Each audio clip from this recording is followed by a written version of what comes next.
बच्चों देखिए, आज कक्षा पंचम में नीति के दोहे, जिसमें एक कवि हुए हैं रहीम खान। रहीम का पूरा नाम था अब्दुल रहीम खान खाना। मुस्लिम धर्म के अनुयायी होते हुए भी ये रहीम ने अपनी काव्य रचना द्वारा हिंदी साहित्य को जो सेवा की है वह अद्भुत है।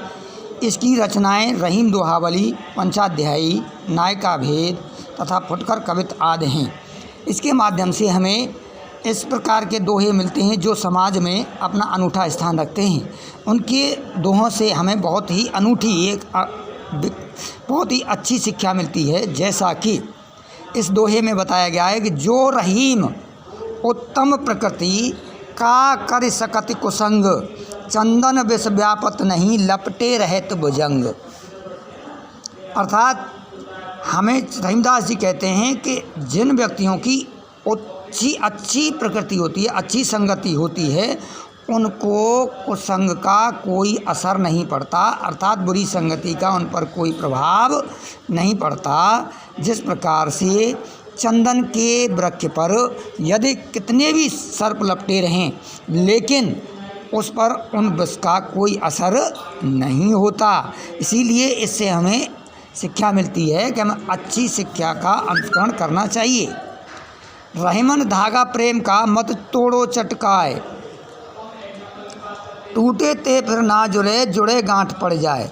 अर्थात रहीमदास जी कहते हैं हमें किसी से भी प्रेम करना चाहिए। प्रेम इस प्रकार से करना चाहिए कि उसके बीच में दरार ना आ जाए। यदि दरार आ गई तो प्रेम के संबंध जो हैं उनमें खटास आ जाती है और वह टूटने से उनमें गांठ पड़ जाती है, और गांठ पड़ने से फिर वो संबंध अच्छे नहीं जुड़ पाते और टूटने से वे जुड़ नहीं पाते हैं और उनमें गांठ लग जाती है। इसी प्रकार से हमें आपस में मधुर संबंध रखनी चाहिए, प्यार से उसका संबंध रखने चाहिए, उनसे प्यार का ही व्यवहार, अच्छा व्यवहार रखना चाहिए जिससे हमारे संबंधों में दरार न आ जाए। ऐसी वाणी बोलिए मन का आपा खोए, औरन को शीतल करे आपऊ शीतल होए। अर्थात हमें रहीमदास जी कहते हैं कि हमें किसी भी सुनने वाले से ऐसी वाणी का प्रयोग करना चाहिए जो अपना तो मन खो जाए लेकिन दूसरे को भी उस मन से कही गई वाणी का दूसरे पर भी असर पड़े, जो सुनने वाले पर भी उसका असर पड़े और वह भी हमारे प्रति अच्छा भाव पैदा करे, उसके मन में भी उसका हमारे प्रति अच्छा भाव पैदा हो जाए। तो हमें इस दोहे से अच्छा बोलने का शिक्षा मिलती है।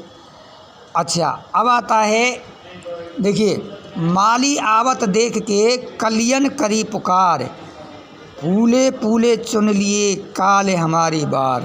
अर्थात हमें ये सुनना चाहिए कि ये समझना चाहिए कि माली को आते देख करके कलियों ने, एक फली हुई कलियों ने ये पुकार की कि आज तो हम जा रही हैं, ये माली हमको चुन रहा है, लेकिन बंद कलियों से ये कहा है कि कल तुम्हें भी जाना होगा, कल तुम्हें भी तोड़ के ले जाएंगे ये।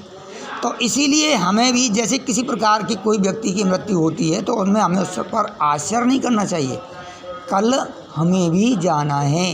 ये किसका संदेश आ जाए, किसकी कब हो जाए, कब क्या मौत हो जाए, मौत होना निश्चित है।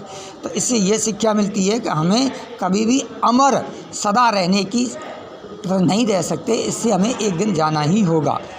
इस प्रकार से हमें ये शिक्षा मिलती है।